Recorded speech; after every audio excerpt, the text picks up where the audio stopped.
Hello again. It's JJ again. I'm going to be talking to you today about foreclosure investing. Yes. Now, I like to make two promises with every training that I do. The first promise is that you can go out tonight and you can put what I'm teaching to use. Now, how fast that translates into money in your pocket, well, that's between you, your God, and your ability to do some elbow grease. All right. Now, if you have questions that I can't answer tonight or that are too advanced for this 101 level class, I will give you an opportunity to dig deeper. We are going to have an opportunity for you to dig deeper on this class with a 2-hour workshop on the 31st, Saturday morning. Okay. If this is really like your jam and you're like, I'm going to do this, we're going to have an opportunity for you to purchase a package that's going to give you the forms you need, the contracts, and all those kinds of things. In our workshop, we'll go through scripts, we'll do role play, and we'll get you comfortable with the idea that you can go out and make money with foreclosure consulting. What I'm doing today is just a top of the waves overview of how the process works so you can decide whether or not you want to join us on that Saturday morning workshop. All right. Before we get deeper into it, if you want to ask a question, please put them in the comments. You can go to askjjc.com. You can go to ladiesofwealth.com. And if you go to our new podcast website, there's actually a button there that you can leave me a voice message and just ask your question. And I love those kinds of questions because then I can work them into the podcast. Now look. How many of you have been coming to our Real Estate 101 classes since we started teaching them in 2013? You have probably noticed that for the last, 13 to 25, what is that, 12 years? Y'all have probably noticed that this class that I do is a fundraiser. And for the last, when did I join John Maxwell? 2016, 2017? For the last 8 or 9 years, this class, the Real Estate Third Thursdays, has been a fundraiser for our Global Youth Initiative. So if you screenshot my slides, if you like what I'm doing, if you're listening to the podcast and you just really, really enjoy it, please give us a donation for our Global Youth Initiative of Northwest Louisiana, as well as our Global Youth Initiative of Erath County. So Northwest Louisiana, that's the Shreveport-Bossier area, going up towards Texarkana. And then also here in where I currently reside in Erath County, that is Texas, a couple hours from the DFW Metroplex. You can give a donation of any size with PayPal, Cash App, Queen of Cash Flow, and actually we have Venmo too now. You do Queen of Cash Flow and just make sure you put Global Youth Initiative or GYI or just put kids. You know what? Just put kids in the comment and we'll make sure that it goes to the right place. Okay.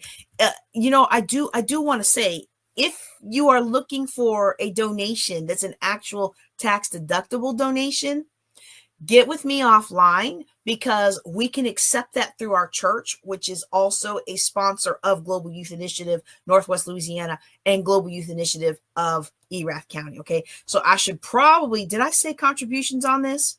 Well, I did say donations. I need to change that terminology. Let me change that terminology because you know what? I just had a briefing not long ago that if you're not giving tax donations, you should call it contributions, not donations. Okay. So I might need to do a class on that. That might be a good class. I might do a class on that later. But for now, let me just go ahead and change that on my slides so it's correct. If you really like what we're doing, we appreciate contributions of any size, even $1. People don't even think about it. Like if you only have $1 or $2, it's a shift in your energy when you give that tender to somebody else in exchange for something. In this case, you are making a contribution for us to help do something wonderful in the lives of these young people.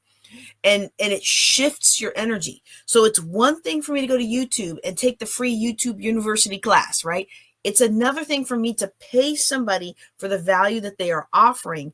And hopefully you're paying somebody who's offering better value than you can get for free, right? Like it really upsets me when so many people go and get real estate and other coaching from people who don't even tell you the real deal. Like they make all these big lofty promises and we get caught up in, they sell the sizzle and there's no steak. And I'm over here with a big old steak, like, come on. So but it changes the dynamics. And that's why some of these people that have very empty promises, that's why some of these people who buy into that actually do make some changes, because you've exchanged tender. Now you have changed energy. Okay. And so if you're going to do that, do it with me, y'all. If you're going to pay somebody to teach you real estate, pay somebody who's actually going to teach you real estate and actually explain to you the ins and outs, the good, the bad, the ugly. All right. Yeah, I'm going to be biased there. All right. All right. So we're going to start with a little bit of foundation. Now, again, I have been teaching foreclosure consulting since 2013. And actually, I was a founding treasurer of the Maryland Association of Professional Foreclosure Consultants. And I'm pretty sure that kicked off in like 2007 or 2008. And so I've been on the periphery of teaching this stuff for a long time. Okay. This is one of my favorite things to teach, because it makes such a difference in the lives of people who want to get started in real estate investing and don't have the money to go out and buy a house. Okay. And so, for me, one of the reasons that this is really important, and one of the reasons that I do these next couple of slides is that it's really important to me that you understand the foundation of why I would teach real estate when everybody doesn't really want to buy a house. Okay.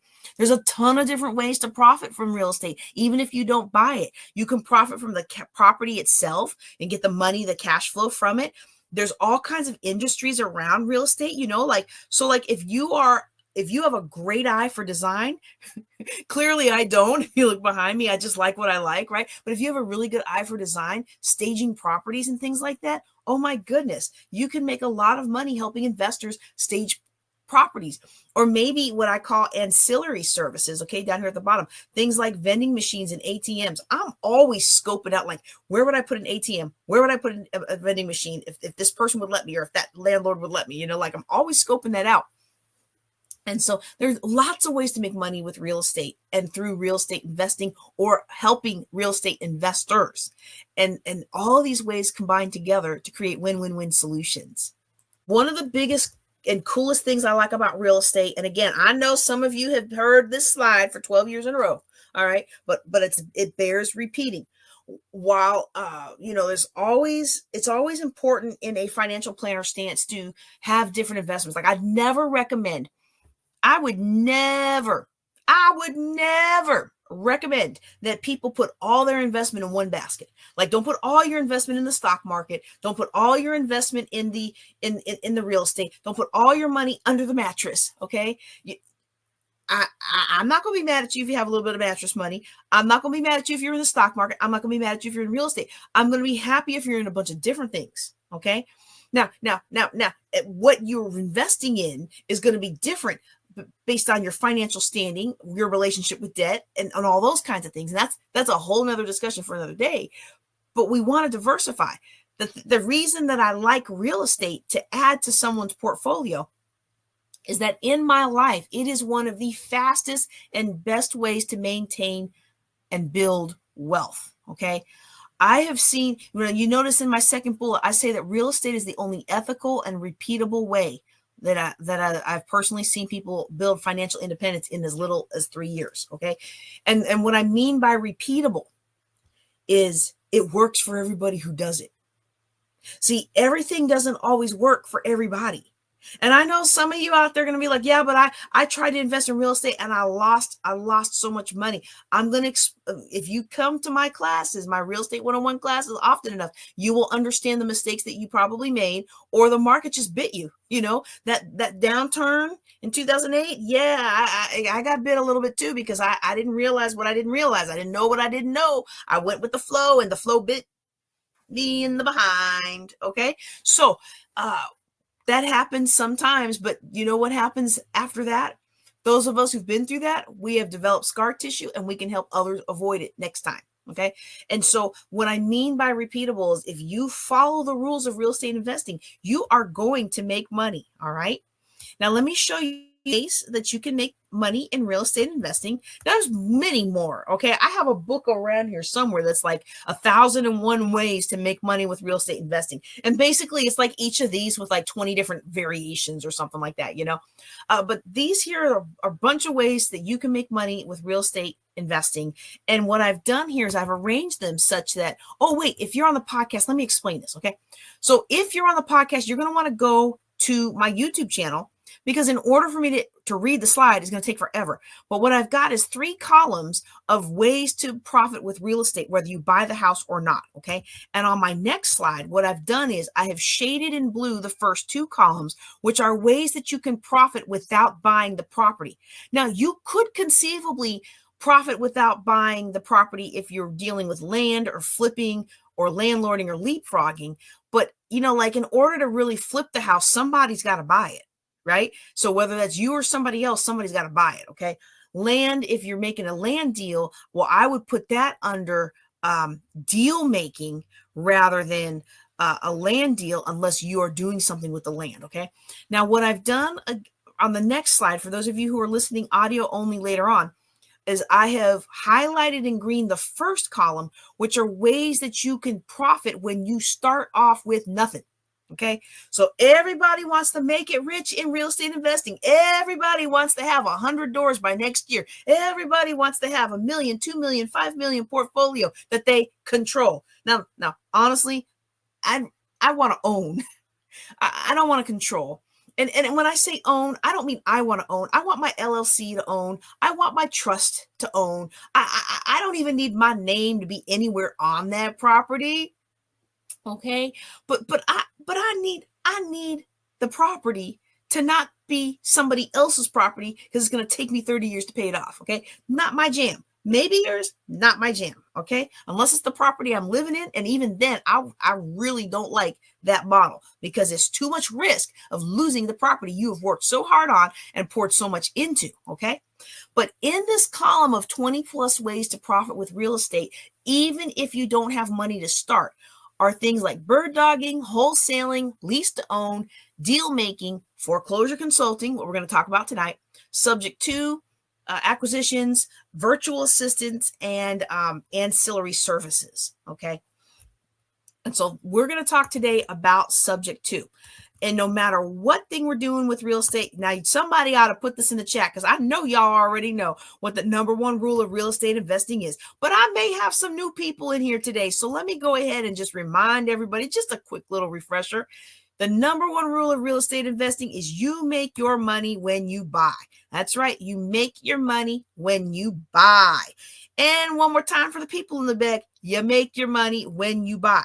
So that means if you are buying a property and you want to become a landlord, you are not buying a property at retail price and expecting it to appreciate maybe one day, and you're going to lose $200 on it every month, because one day it's going to triple in price. See, that's not making your money when you buy. You make your money when you buy, when you get that property at so much of a discount that if you had to sell it in a hurry, you could unload it on another investor in a hurry at a small profit, and they profit, you profit, and whoever ultimately ends up living in that house profits. That's how you make your money when you buy. When you make your money when you buy, you have cash flow coming in day one. Or you have an exit strategy that's going to give you some serious cash. Now, I understand there's no guarantees in real estate. I've been in a property where we've opened up something and it was like, oh no, now what? And sometimes that happens, right? But if you buy it cheap enough, even when the oh no hits the fan, you're still able to make some money on that property. And that's why we teach property acquisition the way we teach property acquisition. You got to make your money when you buy. Okay. You've got to make your money when you buy. And because a lot of us who want to get into real estate are getting into real estate because we don't have any money, I highly recommend that you stay on the side of the property continuum that doesn't require a lot of money to get started. Okay. I know this flies in the face of a lot of people who want to teach you, go out and get other people's money, go big or go home, have faith in yourself. If, this person on their first deal, they made $100,000 with no experience in real estate investing. And what they don't tell you is, yeah, that person made $100,000. They never had no experience in real estate investing, but they've been an appraiser for 10 years. Or they've been a home inspector for 10 years, or they're a plumber or an electrician or a carpenter or something related to properties where they know what a property needs and what the values are. So yeah, maybe they never bought and sold a house as an investor. Maybe they've never been a landlord, but they knew enough that they didn't come into that situation with no knowledge at all. Okay. And I'm not saying it won't happen on your first deal. I'm just saying most of those testimonials, those 80,000, 100,000, 200,000 profit on your first deal, usually those testimonials have someone on that team that knows what they are doing. Okay. So I don't want people to be dissuaded. Okay. But for many of you watching me today, just an extra $2,000-$3,000 a month would be like, it would give you some breathing room, right? When the check engine light came on, you wouldn't be so stressed because you can do the next month. You're going to have more income coming in. You're going to have extra $2,000, $3,000, $4,000, $5,000. And you can just,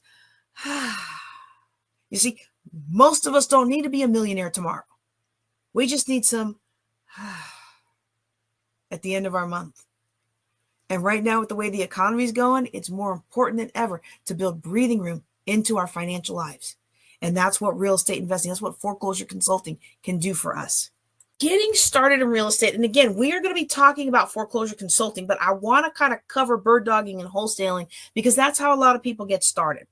Bird dogging is finding a property for another investor, which is great. I find you send me a property that you think I might be able to buy. I find out who the owner is. I do all the things, and I buy the property. And then what I will do is give you a referral fee, a cut, a commission, a gift, whatever's legal in the state that you reside in the state that I reside in the state the property's in, right? Like I try to cover all my bases because I ain't trying to go to jail. All right. That's bird dogging. The thing that I've found with a lot of people in bird dogging is you can say you were the first person that brought it, but a lot of times that investor isn't going to loop back and make sure you get paid. And sometimes it's not the investor's fault. A lot of times it is, but sometimes it's not the investor's fault. Like many of y'all saw that red church in Blanchard that we were going to do a subject to deal on, and me and my husband were going out there and we were fixing it up and cleaning it up, and we were actually fixed up quite a bit of it, but there was some serious things that needed fixing that we weren't going to touch until the property was actually ours. And then I retired from the military and moved out to Texas and realized I don't feel like driving 5 hours each weekend to have church. And the Lord didn't call me to it, so we let it go, right? But with that church, when I went back through my records, there were like 6 other wholesalers who had sent me that property. And so, if you're getting a lot, if it's this juicy property, who's to know? Who's to say who actually gave it to you first, right? Well, that's why I recommend, instead of bird dogging, that you take bird dogging to the next level, which is wholesaling.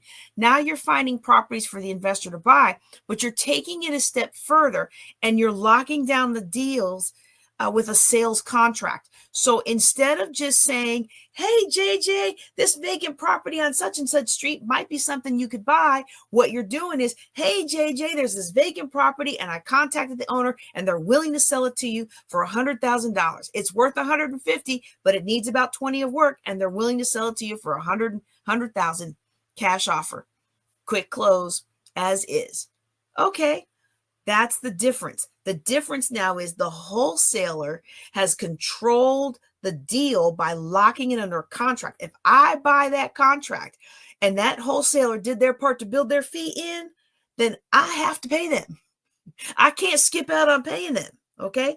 And so why would I bring that up on a class about foreclosures?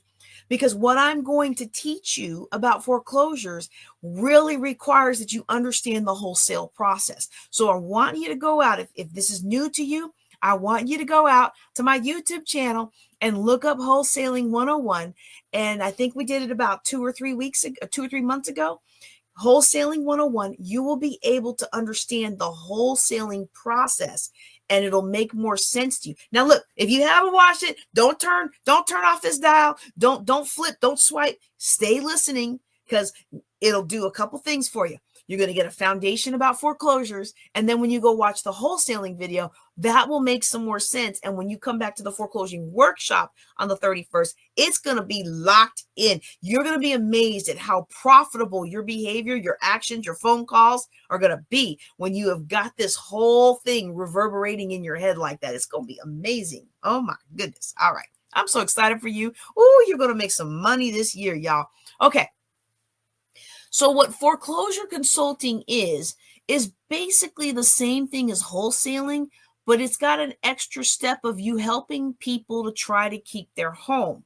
The part where the wholesaling comes in is, oh, I don't have a nice way to say it.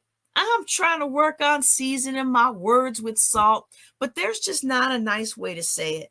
Most people who are facing foreclosure have already tried everything they can try to stay in that property. They've borrowed from everybody they can borrow from. They've worked out everything they could with the bank, and they are up against a wall. If somebody doesn't come in and buy that property from them and make the loan current, they are going to be in foreclosure, and that's going to hinder their future for the next 7 to 10 years.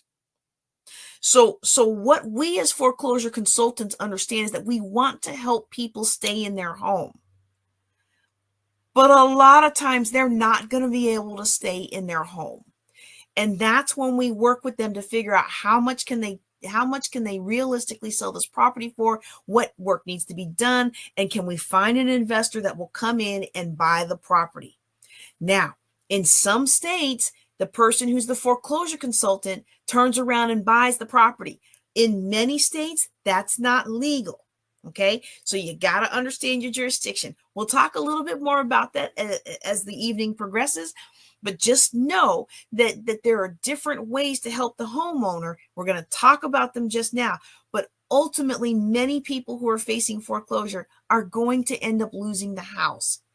And I feel like it's a wonderful way to allow them to move on in their lives with dignity, to allow them to escape foreclosure, retain their credit and their financial standing, and move on with their life with a clean slate.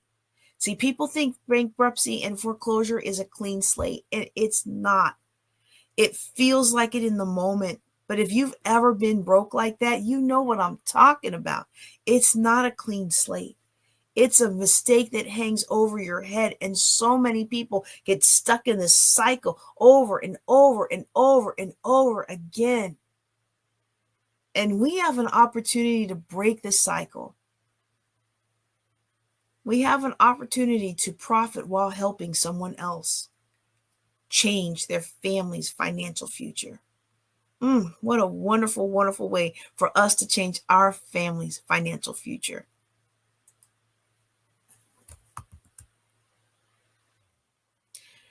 Before I describe foreclosure consulting a little bit more, I do want to talk about this slide, because for years, all the experts have been saying, oh, foreclosures are going to happen. Foreclosures are going to happen. It's going to be dramatic. And I still think that we're going to have a resurgence in foreclosures, like they are steadily climbing. So when we go to the courthouse steps, we are seeing more and more, but they're not an onslaught of foreclosures like the financial predictions of a couple of years ago. See, a couple of years ago when COVID was happening, a lot of the banks were offering forbearances on foreclosures, which basically meant you didn't have to pay your loan. And what they were figuring that was going to happen was people were going to use their money for their daily living expenses instead of paying their loan. And because they're in this forbearance, they're going to use that money for their living expenses. And when the forbearance was over, they were expecting that a lot of people weren't going to have the money they needed to get that loan caught back up. Now, some of you may remember I had a property at that time with a mortgage on it. And that particular property, I went ahead and entered the forbearance process because I had always helped other people in foreclosure consulting, but I had never been through it myself and seen it through to the end. So I was just a curious soul. But I tell you what I did. I took every one of those mortgage payments and put them in a separate savings account, so that when the forbearance period was over, the bank was shocked. They were like, well, we need to re-roll this over for you. We need to do this. We need to do that. And what the banks have done is they have made it, or had done at that time, is they had made it almost impossible for you to get out of the forbearance cycle. Well, I had the money in a savings account. I had no intention of not paying my mortgage. And thankfully, praise the Lord, I was able to maintain my lifestyle. And I simply went through the process to see what it was like to go through the process. What kind of games was the bank going to play and things like that. And so it took forever for me to get the bank to let me bring my loan up to date. They just could not believe that I had all that money sitting in a savings account. And so we all thought, all of us financial people thought, that it was going to crash. The run up in the prices, y'all might remember in COVID, the prices were skyrocketing, plus all these forbearances and all these creative products, and people weren't paying their loans. We just knew that once the courts opened up, it was going to be an onslaught of foreclosures. Now, we can complain a lot about the economy. I do not like paying $7 for a dozen eggs. But a lot of the financial decisions that have made other economic things a little tougher for everybody right now, it are also the same financial decisions that stayed that level of foreclosures. So what's happened is, let's see if I've got a blank one. Can you see the back? Yeah, you guys can see that too bad. So what's happened is, what should have happened, hold on. What should have happened with the foreclosures is they were nothing during COVID. They should have shot way up. Okay, that's what the foreclosures should have done. Okay, all the things that are not all. I don't want to be an all or nothing, but many of the financial policies that have been put in place that we don't like. What those policies did was it kind of flattened the curve a little bit. So, we talked about wearing masks during COVID to flatten the curve. Okay. So what they did with the foreclosures is they kind of flattened it out. So it didn't have that steep rise to ruin our economy. Okay, so we don't have another crash like we had back in 2008, 2007. All right, so they made it so slower. But from my perspective as a financial planner and someone who studies the markets a little bit, this is not financial advice at all. But just from my perspective, they staved it off a little bit. Okay, but they didn't fix the problem. The problem is people don't have enough income to maintain their lifestyles, and people don't have enough income to maintain these properties, and property values everywhere are skyrocketing, and mortgage rates are skyrocketing, and people are getting pushed into these refinances that really chain them against the wall that they don't even realize it. And those chickens are coming home to roost soon. When that is, I don't know, but it kills me. I even had somebody I went to lunch with one time, and they were like, let me take you to lunch and let me ask you about this. And I told them don't do it. And they were like, thank you so much for telling me to do this. We did this refinance and now our bills are lower. And y'all, they had like 7 years left to pay off their house. And then they refinanced into a 30-year mortgage just to save $200 or $300 a year. And I'm like, you can stop eating out. I mean, a month. Just to save $200 or $300 a month. I mean, you can stop eating out and save $200 or $300 a month for many of us. Like our meal that day was like $70, right? like I was like, no, pay off your house, have it paid off in 7 years. No, they extended their term. Okay. And so now what the bank is doing, I'm not going to draw it out, but I probably need to. Now what the bank is doing is the bank is making all that money. Well, guess what's going to happen 10, 15 years from now, when those people are, because they're already looking at retiring and they're going to get ready to retire. They're getting ready to retire. That's why they wanted to refinance and lower their costs. And what's going to happen 10 years from now when they can't keep working? Like, oh, it's okay. I'm going to retire and I'm just going to have a little part-time job at Walmart. It's going to be great. Yeah, it's going to be great for like the first 10 years. But what happens with medical conditions? What happens with inflation? What happens with blah, blah, blah, blah, blah, blah, blah, blah? It would have been so much better to just stick it out for 7 years and have a paid off house. But people aren't doing that. You know why people aren't doing that? Because it costs $7 a dozen for eggs. More if you want the good eggs. Yeah, I'm about to buy me some chickens. I have one of the dads was showing me the chicken website where I can go and buy chickens for like, buy little chicks for like $3 or $4 a pop. I'm like, you know what? That might be I'm in Texas now. That might be a good investment for me. Right. But seriously, they staved off the crash, but there's still a problem looming. There's still a problem looming. And unless we do something in this economy to help people be able to have enough money to actually pay for their housing and their food and their childcare and all those necessary things. We're not even talking about McDonald's every night, right? Unless something changes, we are still heading for a high incidence, in my opinion, of foreclosures down the line. It's just, instead of being boom all at once, boom all at once, it may be a slow ride. Okay. Either way, you want to be ready to help people and help yourself at the same time. Okay. So I don't want to make it sound self-serving, and I don't want to make it sound altruistic either, because I'm not in business to help you to not make money.